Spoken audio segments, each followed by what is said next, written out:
Thank you. Good morning, everybody, and welcome from me to the Regulation and Compliance Conference at Sigma 2022.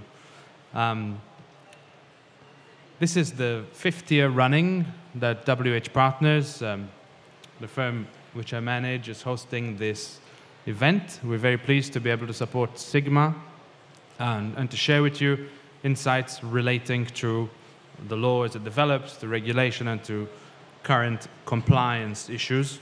It's very exciting to see that this year Sigma is going to be the largest ever. Reportedly, it's about 25,000 people attending, isn't it?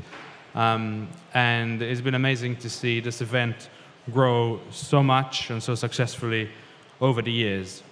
Now, looking back a year, my goodness, what a year it's been, hasn't it? Coming out of COVID, the conflict in the Ukraine, unfortunately, which has impacted also very directly a lot of stakeholders in the gambling industry, with a number of stakeholders having important development facilities there, and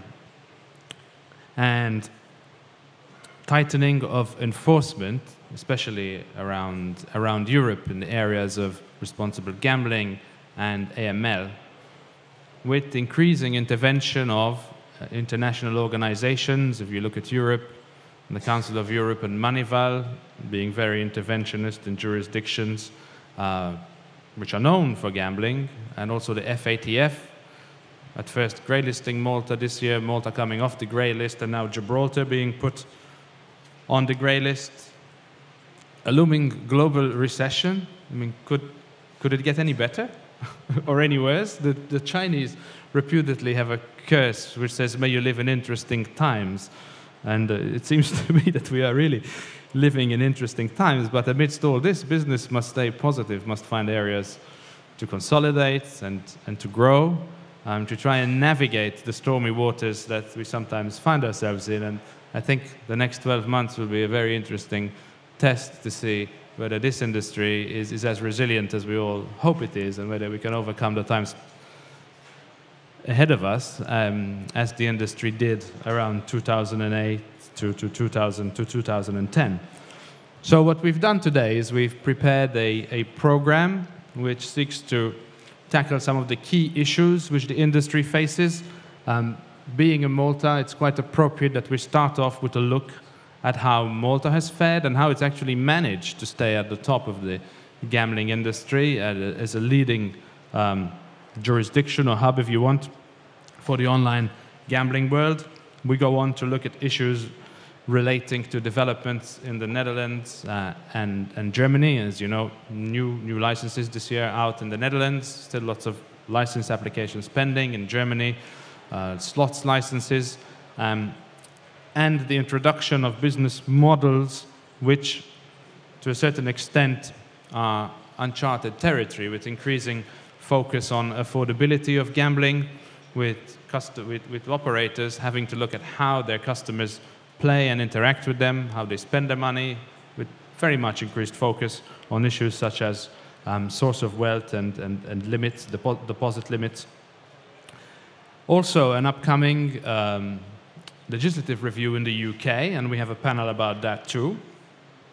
And we will go on to tackle something which anyone in management, in business really comes across, which is the challenge of resources, of how do you recruit. Now, in the gambling industry, with so much reliance on compliance, with compliance being so central to continuing in business these days, how do we deal with this? How do we resource, or how can operators resource perhaps for the short term? And there's a very interesting topic on that which my partner Robert will chair.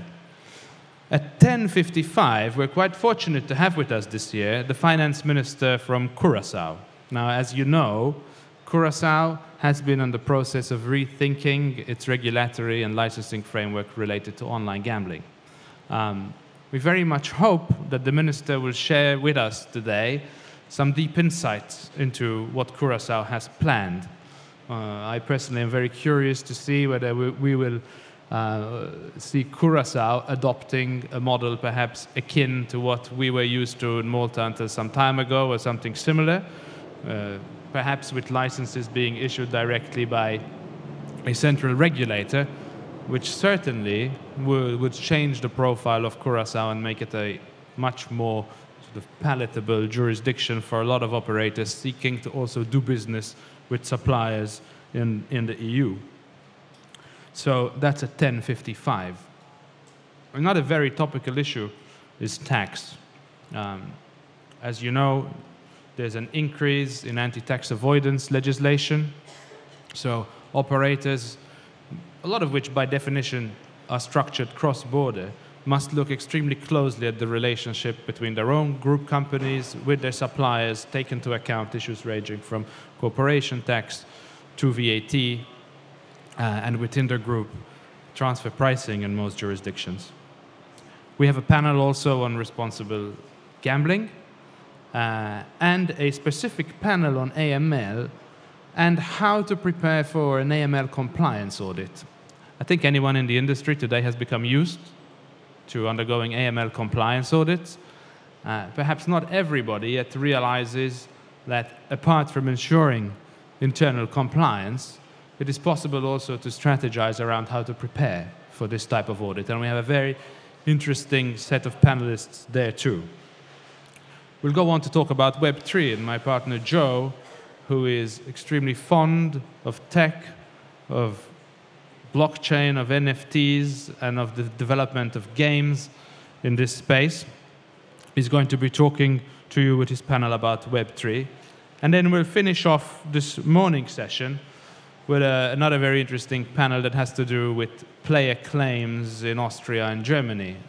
Those of you in the space know what a big issue this has become with individuals in these two EU states, perhaps taking advantage of the situation offered to them by local courts in those countries, and making repeated claims sometimes against B2C operators offering the service or which have historically offered the services there. So we have a set of extremely knowledgeable Austrian and German lawyers who will be joining my partner Davinia to talk about the situation there.